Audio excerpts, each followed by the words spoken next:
All right, we are going to continue talking about trigonometry, and we're going to look at angles today. So angles is something that you learned about in geometry.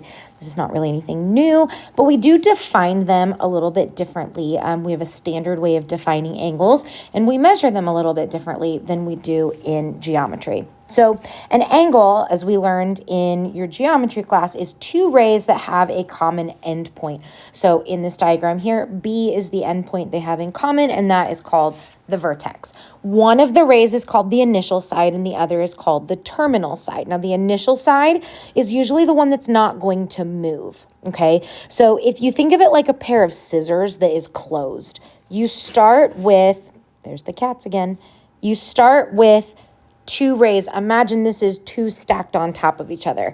And then I will start lifting the one side and I will rotate, and that's how I make that angle. I can rotate it open really far, kind of like opening a door. The doorway doesn't move, only the door moves. So this initial side is going to stay where it's at, and only the terminal side, or the side that terminates, it ends, is going to be the one that moves, okay? So a couple of things to note is that we in trig usually use Greek letters to stand for angle measures. So I'm going to zoom in a little bit here. The one that we are looking at here, the way that I write this with my handwriting is kind of like a big capital cursive O. And this is the Greek letter theta. It's a lowercase theta with a TH, not an F, theta. Some other ones that you might commonly see are going to be alpha. It looks like a funny little fish, lowercase a. That is the Greek letter alpha. And then lowercase beta, which looks like a capital B, but it's not. This is another lowercase one, but it's kind of like a bubbly bee with a tail. Okay, so that is lowercase beta. We'll see some other ones as we go forward, but those are the ones that will be the most common as we work through here, okay? So typically when you see a Greek letter like that, it is an angle. So like I said, we draw them mostly the same, and so we define what standard position is. The difference between trig and geometry is we're mostly working on the XY axis. Everything is kind of defined in that way. And so standard position has to have two things true. The vertex has to be at the origin. So again, that's that point 0, 0 right here. That's where our vertex is going to go. And then the initial side always lies on the positive x-axis. So that is always where we're going to start. Now, again, imagine those two rays right on top of each other. It's closed. We have two options of how we can rotate to form our angle and position our terminal side. I could rotate upwards from the x-axis, which is a counterclockwise direction, and that is going to be a positive angle value. So the value of alpha here is going to be greater than 0.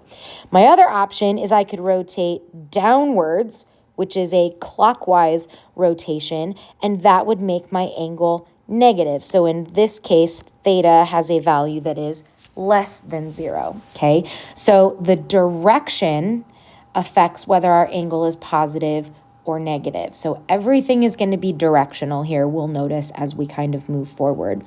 We say that an angle lies in the quadrant of its terminal side. So again, its initial side is never going to move, but that terminal side can land in one of the 4 quadrants. Now, you probably haven't talked about the quadrants' names since pre-algebra or algebra. So write this down because this is going to be really important as we move through this course. So quadrant 1 is the top right quadrant. Then we go counterclockwise. Quadrant 2 is over here. Quadrant 3 is the bottom left. And quadrant 4 is the bottom right. We always name the quadrants using Roman numerals. You wouldn't use like the Arabic numerals that we use in our English language. So we would not use numbers like that. Yes, those are Arabic numerals, not English numbers. We would use Roman numerals to name our quadrants. We're going to see this come up a lot. So I would say that alpha lies in quadrant 2. I would say that theta lies in quadrant 3 based on those examples up above. If it lands on the axis, either the X or the Y, then it's not in either quadrant. So we would just say positive X-axis, negative Y-axis, wherever it lands. And the name for that is called a quadrantal angle. It's like in between two quadrants, quadrantal, okay? All right, now we are used to measuring our angles using degrees. You will notice that in this class, we do not use degrees at all. So we use a different unit to measure angles, and this is going to feel really strange at first, but it's no different than using centimeters to measure length versus inches to measure length. They both measure length. It's just two different systems, two different units of measurement. Meters versus yards, same kind of idea. And so radians are what we use. Now we know that 1 degree is very, very, very small. 1 radian is actually not very small. And so the way we define 1 radian is it's a much more geometric definition. Degrees is completely arbitrary. Someone chose 360 degrees for a circle because they thought 360 is a number that's easy to divide by a whole bunch of other numbers, divided by 4, divided by 9, divided by 6. So they picked 360 just because it sounded good. There's no real reason for it. Someone just made it up. Same thing with like 12 inches in a foot. Why? We don't know. Somebody just picked it. But radians actually make quite a bit more sense geometrically. So the way radians are defined, we need to understand something about circles that you probably did not talk about in your geometry class here. So we know that if I want to measure the distance around an entire circle, that is called the circumference. Okay, we know that the formula for circumference is 2 pi times the length of the radius. 2 pi r is the formula for circumference. Well, an arc is a fraction of circumference. So if I want 100% of the circumference, then my arc length is equal to the circumference. But if I want like a fourth of the circle, then my arc length would only be 1/4 of whatever the circumference is. And so we use the circumference and we use the radius to define what 1 radian is. So in any circle, we measure the radius from the center to the edge of the circle. That's the length of the radius. Now that distance is straight when I measure the radius. If I take that same distance of the radius and go from this end point right here, okay, and I measure that around the length of the circle. So that distance is curved, but it's the same distance. So maybe my radius is 4 centimeters, then that arc length is going to be 4 centimeters. It's just that little section of the circumference. When the length of the radius is equal to the length of the arc, we say that this angle has a measurement of 1 radian. Okay, and so we can use that definition then to figure out the radian measure of any arc length. So we know that if I have an arc length of S, I don't know why they chose S, but that's our length, semicircle, segment of a circle, I don't know. And the circle has a radius of R. We know, animals are going crazy, we know that the central angle theta that intercepts, meaning it catches this arc. So I draw this angle theta and the 2 radii chop the circle and I get this section of the circumference. That's called the intercepted arc, okay? So the idea is if I know that 1 radian is the angle that has the same length as the radius, I basically need to take S and divide it by the length of the radius to see how many radians I have rotated there, okay? And so that is all that we're going to do. Make sure that your S and your R are the same units. So if my arc length is in centimeters, but my radius is in meters, I am going to have to convert that. It's not going to be a huge issue, but just keep an eye out for that. So I'm going to do number 1 and ask you to pause and try number 2. So it says a central angle theta in a circle of radius 6 inches intercepts an arc of length 15 inches. What is the radian measure of theta?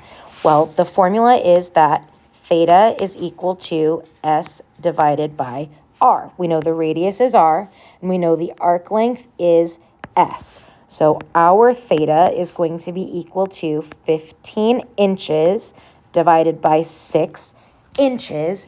And we do want to simplify everything. So since I can divide both of those by 3, I get 5/2 radians. Okay? There's no symbol for radians. That's just so we can abbreviate RAD. So 5/2 or 2.5 radians would be the length of that arc. So if we go back to this diagram up here, we're basically saying we fit 2 of these radius. That gives me 1 radian, 2 full radians, and then there was about 1/2 of a radian left to go there. That's what we just figured out, okay? Put your video on pause and give number 2 a try. See if you can reduce it down. Make sure that you're doing this right on your own. Answer will be back here in just a moment. So for this one, we have a radius of 12 and an arc length of 42. So theta is going to be 42 divided by 12. And we can divide each of those by 6. So I get 7/2 radians for the length of my arc. Now, remember also that we could rearrange this formula in any way that I wanted to. If I knew the length of the radius and the measure of the angle, I could figure out the length of the arc by just multiplying by r on both sides. If I did that, then I would know that r times theta is equal to s. Or we could solve it and we would see that S divided by theta is equal to R. Any arrangement of that is also going to be true depending on what you have and what you're trying to find, okay? So again, the circumference of a circle is given by 2 pi r. So we can find arc length if we know what fraction of the circle that we have. Okay, so for example, on example 3, it says, consider the angle theta created by the quarter circle of radius 4 above. Find the measure of theta in radians. Well, we know from what we just talked about that in order to find theta, I need to know the arc length and I need to know the radius. We have the radius, we do not have the arc length. So that is what we need to figure out first, and we're going to use the circumference formula to figure that out. So I know that I have the circumference for this circle is going to be 2 pi times the radius, which is 4. So the circumference is 8 pi. We're going to leave everything in this class pretty much in terms of pi. You can estimate that with your calculator, but as soon as I multiply by 3.14 or 3.14159, anything, I'm rounding and the value is no longer exact. So we're always going to leave it as pi until we need to estimate or approximate. Now, since that is the circumference, that's the whole circle, I only want 1/4 of that. So 1/4, this is going to be the length of our arc. 1/4 times 8 pi is going to be 8 pi over 4, which is 2 pi. Okay, so that's the length of our arc. Now we can figure out the measure of theta by saying our arc length, which is 2 pi, divided by the radius, which is 4. We can simplify 2 over 4, and that will give us 1 pi over 2. That is the measure of the angle that we want, is pi over 2. We will see that on our circles in this class, we work in fractions of pi quite a bit. So this is kind of our first introduction to that. So example 4, we want to find the measure of an angle formed by a sixth of the circle with a radius 3 centered at the origin in the clockwise direction. This is important because remember from the beginning we talked about if we are rotating clockwise, that's this direction, that means this angle should have a negative value when we are done, okay? So I want this time 1/6 of the circle. So I know that my arc length, we can do this all at one time, is going to be 1/6 times our circumference, which is 2 pi times 3, because that's our radius. So we're going to get 6 pi over 6, which means our arc length is just pi. And so that means then that theta is going to be S pi divided by R, which is 3. So pi thirds is going to be the value of that angle theta. Okay, last thing we're going to talk about for today is just kind of getting oriented with where these fractions of pi land on a circle, okay? So we're going to talk in terms of basically these two that we just found, and as well fourths. Now, for part C, I do want you to change this. Change this to negative 5 pi over 3, not over 6, just since thirds is what we've worked with so far, okay? So what I want to look at, I'm going to zoom in on this blank space here, is let's think about a circle, okay? So here is a circle. We have our y-axis and we have our x-axis. Those aren't great lines, but they'll do. Okay, so let me fix this one. It's a little bit better. Okay, we saw that 1/4 of the circle was a fraction of pi over 2. So if I start with my initial side right here, if the angle is closed, I have rotated 0 radians. The angle's not open at all. We saw that if I rotate up all the way to the top, that gives us an angle that is 1/4, and that gives us an angle that has a measurement of pi over 2. I'm going to write the angle out here because we're going to write multiple angles on this circle here, okay? So that tells us that 1/4 of the circle is 1 pi over 2. If we keep going around, then that would mean that this is 2 pi over 2, which is just 1 pi. Down here would be an angle of 3 pi over 2. And if I rotated all the way back to the start, that would be 4 pi over 2, okay? So the first one, quarter rotation, is pi over 2. Then I could do a half rotation. That would be 2 pi over 2, which is 1 pi. I could do a 3/4 rotation, which would be 3 pi over 2. Or I could do a full rotation, which would be 4 pi over 2, which is 2 pi, okay? So a full rotation is an angle of 2 pi radians. So that's the first thing I want us to notice is the halves as we work our way around the circle. The halves, whoops, I didn't mean to delete that. The halves are going to be on each of the axes as we work our way around, okay? We also saw pi over 3. We saw that 1/6 of the circle was an angle of pi over 3. So 1/6, if I divide this circle into sixths, it's going to look something kind of like this and like this. So here would be the other one. So I have 1, 2, 3, 4, 5, 6. So we hop over the y-axis. That's not a part of our wedges there. Okay, so if we count in a similar fashion, we get 1 pi over 3 for this first one. Now, I did forget, our answer was supposed to be negative because we rotated clockwise on that last one. Go back and fix that. But if I'm rotating counterclockwise, this would be 1 pi over 3, and then 2 pi over 3. And then when I land here again, this time because I'm counting by thirds, it's 3 pi over 3, but that still simplifies down to 1 pi, okay? And we could go all the way around the circle. 4 pi over 3, 5 pi over 3, 6 pi over 3, which is, again, 2 pi.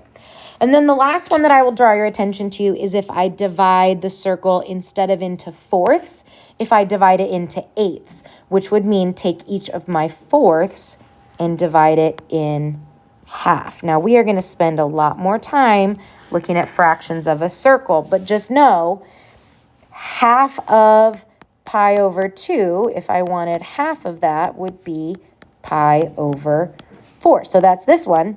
Pi over 4 would be halfway from 0 to pi over 2. Then the next fourth would be here, so that's 2 pi over 4, which makes sense. That reduces down to pi over 2. This one would then be 3 pi over 4, and then 4 pi over 4, 5 pi over 4, and so on. So this is kind of how you can count your way around the circle, okay?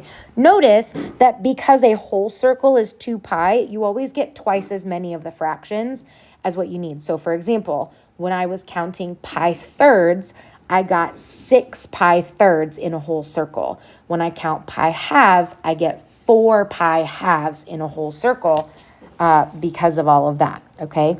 So for example 5, and this is the last one, we want to draw and label each of these angles in standard position. I'm going to zoom in on these. So the first thing I need to do is sketch my x and y axis because we always are graphing on our coordinate plane. I'm going to put my initial side here along the positive x-axis. And I want to rotate to pi over 4, and it is positive, so we're rotating upwards in the counterclockwise direction. We already said that a fourth is halfway between 0 and a half, so our terminal side is going to go right here. Now, we also need to label the direction of rotation, so we need to put that little arrow. Make sure you put that. And we want to label its name, which in this case is theta. So that would be our angle in standard position. Let's look at B. 3 pi over 2. We said that pi over 2 lands on each of the corners. It lands on each of the axes. So I'm going to put my initial side here. It's positive, so I'm going to rotate. This would be 1 pi over 2, 2 pi over 2, 3 pi over 2. So I'm going to end down here, and my angle rotated this way, and this one is alpha. Okay, for beta, this one is negative, which means we're going to rotate in the opposite direction, so we have to count a little bit differently. Now, for this one, let's draw our x and y axis again. Our initial side always goes in the same spot. That's never going to change. Now, for our terminal side, we have to get to negative 5 pi over 3. We're just going to count 5 thirds, but we're going to go in the opposite direction. Now, remember, thirds was a sixth of the circle. I got 1, 2, 3 thirds on 1/2, and then 4, 5 thirds like this. But I rotated this direction, so that is how I need to label that, and this angle is called beta. And then this last one is interesting for a couple of reasons. So this is a new symbol. This Greek letter is called gamma, and it kind of looks like a, I don't know, like a upside down cursive L, I guess, when you print it. And this is the lowercase letter for gamma, okay? We are rotating, again, in the negative clockwise direction. But this one is interesting because when we count by halves, we know that that's going to land on all of the axes. So 0 is where we are. 1, 2, 3, 4 takes me back to the beginning, but then I have to go one more. So I land here. This is an angle that is bigger than a full rotation. So how do I draw that? I have to show that I rotated all the way around and then some. So we would draw it like this with this little loop-de-loop to show that gamma rotated all the way around and then passed. And again, I rotated in the negative direction. So this is how we plot angles in standard position. Okay, that's where we're going to stop for today. You have a little bit of practice with that, and we'll pick back up in the next lesson.